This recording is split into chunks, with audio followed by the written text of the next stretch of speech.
Hello everyone, welcome back. In today's video, I'm going to show you exactly how to perform a hard reset on your Samsung TV without using the screen. So first of all, you need to start by unplugging your Samsung TV completely from the power outlet. Then you just have to simply press the physical power button, which will be available on top of your TV itself for about 30 seconds. This is going to help drain the leftover power from the internet components, and it can also clear the temporary system glitches. After that, leave the TV unplugged for another 1 minute before plugging it back in and turning it on.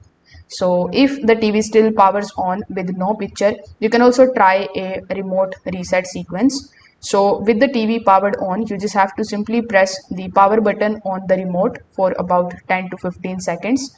On many Samsung models, this forces the TV to restart internally even if the screen remains black. So you need to watch for the standby light blinking or the startup sound. So that's how you can basically do it. Thanks for watching.